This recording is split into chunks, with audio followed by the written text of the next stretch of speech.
ہم سب پہ نا بہت مشکل وقت آتے ہیں، اور کچھ مشکل وقت ایسے ہوتے ہیں جیسے ہمیں ایسے لگتا ہے کہ جیسے وقت نا رک سا گیا ہے اور وقت چل نہیں رہا، حالانکہ وقت تو چل رہا ہوتا ہے، بس ہم میں تھوڑی سی ہمت کم ہو جاتی ہے، ہمیں تھوڑی سی برداشت کم ہو جاتی ہے، ہمیں ایسے لگتا ہے کہ وقت جو ہے وہ رک گیا ہے۔ آج آپ کے ساتھ 3 پوائنٹ شیئر کروں گی جو آپ کی بہت ہیلپ کریں گے جب بھی آپ کے کوئی مشکل وقت آئے، تو آپ اس طرح سے اپنے وقت کو ہینڈل کر سکتے ہیں۔ نمبر 1، دیکھیں دنیا میں ایک سے بڑھ کے ایک آزمائش ہے، ایک سے بڑھ کے ایک تکلیف یا مصیبت ہے۔ دنیا میں ایسا بندہ ملے گا ہی نہیں جس پہ کوئی تکلیف یا دکھ نہ آیا ہو۔ بڑے سے بڑا دکھ، غم، تکلیف ہر انسان پہ آتے ہیں۔ آپ ہر طرح کے انسان کو ڈیلی بیسس پر مل رہے ہوتے ہیں، امیروں سے ملتے ہیں، غریبوں سے ملتے ہیں۔ آپ کو کبھی کوئی ایسا بندہ زندگی میں ملا ہے جس نے آپ کو کہا ہو کہ مجھے نا کبھی کوئی دکھ نہیں ملا، میری زندگی میں کبھی کوئی غم نہیں آیا؟ اور ایسا پاسبل ہی نہیں۔ ہر انسان اپنے اپنے حصے کی پریشانیاں، دکھ، غم جیل ہی رہا ہوتا ہے۔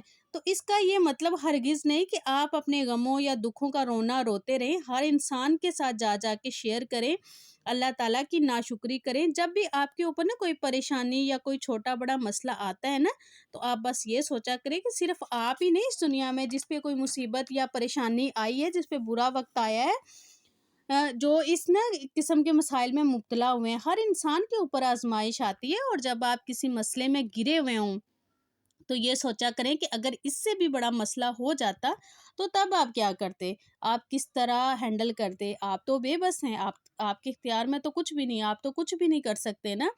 تو اس طرح اگر آپ شور شرابہ کر کے اپنے جو ٹینشن ہے، پریشانی ہے، ان کا جو وزن ہے وہ مزید بڑھانا چاہتے ہیں، یا پھر اللہ کی رضا پہ نظر رکھ کے نیکیوں میں اضافہ کرواتے ہیں، اس مسئلے کا بوجھ آپ سر پہ اٹھاتے ہیں یا پھر نیکیوں کے پلڑے میں ڈال دیتے ہیں؟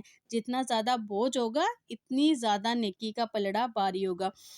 جب بھی کوئی مسئلہ بڑا یا چھوٹا آئے، اس پہ صبر، تسلی اور سکون کے ساتھ ڈیل کریں، اور یہ سوچیں کہ آپ واحد انسان نہیں ہیں جس کے اوپر کوئی مسئلہ، دکھ، پریشانی نہیں ہے۔ ہر انسان کی زندگی میں اپس اینڈ ڈاؤنز آتے ہیں، مصیبتیں آتی ہیں، پریشانیاں آتی ہیں، برا وقت آتا ہے، مشکل وقت آتا ہے۔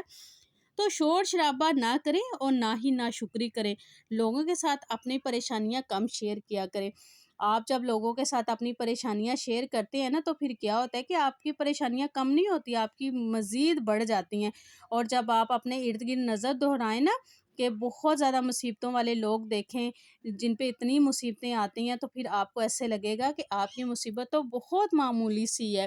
لوگوں کے آپ کے مسئلے جو مسائل ہیں نا، وہ مسئلے مسائل نہیں لگتے، اور نہ ہی آپ لوگوں کو کوئی سروکار ہوتا ہے آپ کی مصیبتوں سے، پریشانیوں سے، مشکل وقت سے۔ اس لیے لوگوں کے ساتھ اپنے مسئلے ڈسکس نہ کیا کریں، اپنی ذمہ داریاں اپنے بل بوتے پہ پوری کیا کریں۔ امیدیں لوگوں سے نہیں بلکہ اللہ تعالیٰ سے لگایا کریں، وہ امیدیں پوری کرتا ہے، لوگ کبھی بھی پوری نہیں کرتے، لوگ صرف پریشانیاں ہماری بڑھاتے ہیں، کبھی بھی کم نہیں کرتے۔ نیکسٹ، چھوٹی چھوٹی باتوں میں خود کو آزماتے رہنا چاہیے۔ جب آپ کمفرٹ زون پہ 100% چلے جائیں نا، تو آپ سمجھ لیں کہ آپ نے اپنی زندگی کو محدود کر لیا ہے۔ آپ اپنی زندگی میں کسی بڑی چیز، کسی بڑے گول، کسی مقصد کو حاصل کرنے میں نا کامیاب نہیں ہو سکتے۔ تو اپنے آپ کو آزمانا بھی چاہیے، کمفرٹ زون سے خود کو تھوڑا باہر نکالیں، اپنے اندر اتنی طاقت ضرور پیدا کریں کہ آپ زندگی میں آنے والی کسی بھی مصیبت، کسی بھی مشکل وقت کا سامنا کر سکیں۔ دوسروں کے کندھوں پہ بندوق رکھ کے چلانا نا بہت آسان ہے، لیکن اپنے کام خود کرنے چاہیے، دوسروں کے کندھوں پہ رکھ کے کبھی بھی نہیں کرنے چاہیے۔ اپنی ذمہ داریوں کا احساس خود کو ہونا چاہیے۔ آپ کو کوئی مسئلہ نہیں ہے، آپ کو کوئی بیماری نہیں ہے، آپ اوور ایج نہیں ہے۔ آج کل تو بلکہ اوور ایج بھی اپنا کام خود ہی کر رہے ہوتے ہیں، کیونکہ زندگی میں بہت سارے امتحان آتے ہیں جس کی ہمیں تیاری کرنی ہوتی ہے۔ وہ امتحانات ہمارے جسم، جان، مال، حالات، تعلقات یا دوستی کے آنے کے بھی ہوتے ہیں۔ اگر ان امتحانات کی تیاری نہیں ہوگی نا، تو آپ پھنس جائیں گے، فیل ہو جائیں گے، آپ کا رزلٹ پھر کیا ہوگا؟ آگے زیرو۔ اسی طرح اللہ تعالیٰ کی طرف سے بھی ہمارے لیے کچھ امتحانات ہوتے ہیں جن پہ ہمیں صبر شکر کر کے اس میں پاس ہونا چاہیے، نہ کہ ناشکری کر کے، رونا رو کے، اور لوگوں کو بتا بتا کے ہمیں ان امتحانات میں فیل ہو جانا چاہیے، رزلٹ زیرو کر لینا چاہیے۔ ہمیشہ صبر کریں اور دیکھیں کہ آپ کے ارد گرد بہت لوگ ہیں جو مصیبت میں ہیں۔ نیکسٹ، ہر حال میں اللہ تعالیٰ کا شکر ادا کرنا۔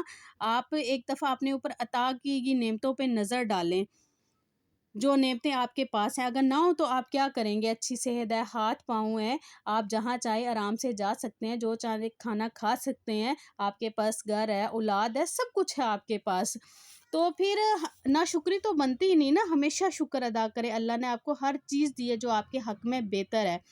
اور بہت سارے دنیا میں ایسے لوگ ہیں جن کو اللہ تعالیٰ نے ہر نعمت سے نوازا ہے، لیکن پھر بھی وہ ناشکری ہی کرتے ہیں کیونکہ وہ مطمئن نہیں ہے ان نعمتوں سے۔ اور کچھ ایسے بھی ہیں اگر انہیں اللہ نے اولاد دی ہے تو وہ اس میں بھی بہت زیادہ کہتے ہیں کہ ہمیں نا بیٹا نہیں دیا یا بیٹی نہیں دی۔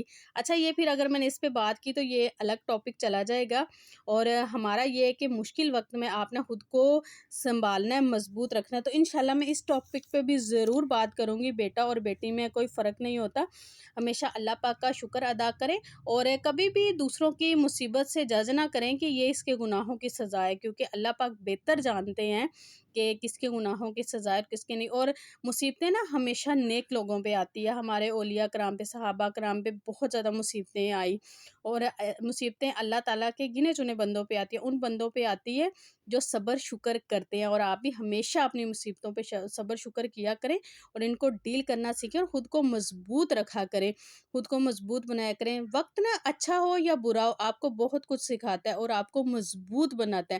آئی ہوپ آج کی ویڈیو آپ کو پسند آئی ہوگی۔ ویڈیو پسند ہے تو کمنٹ کر کے ضرور بتائیے گا۔ اپنا ڈھیر سارا خیال رکھیے گا، مجھے دعاؤں میں یاد رکھیے گا۔ اللہ حافظ۔